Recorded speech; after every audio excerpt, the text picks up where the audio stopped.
الحمد لله والصلاة والسلام علی رسول الله اما بعد. د موز بل پیدا دار چې د موز د وجه د انسان ګناهونه د ختمیږي، ځکه حدیث کې راغلی دی.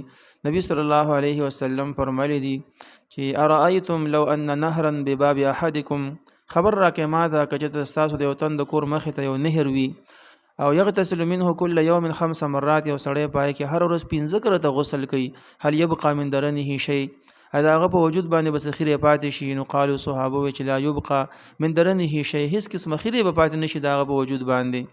نبی صلی الله علیه وسلم فرمایي فذلك مثل الصلوات الخمس، دا مثال د 5 منځونو د يمحو الله بهن خطايا، چې په دې باندې الله سبحانه و تعالی د انسان ګناهونه داریږي.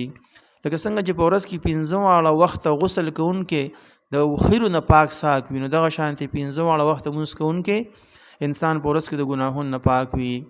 دا شانتي بل حدیث هم د ابو هريره رضی الله عنه نقل دی، هغه فرمایي چې نبی صلی الله علیه وسلم فرمایل چې الصلوات الخمس 15 منځونه، والجمعه للجمعه، یو جمعه تر بل جمعې پورې، ورمضان الى رمضان، یوم رمضان تر بل رمضان پورې، مکفرات لما بینهن، دا ریجون کې د ګناهونو دي د هغه ګناهونو چې د پمینس کې شي وي. اذا جتنبت الکبائر، کله چې انسان د کبیره ګناهونو ځان ساتي.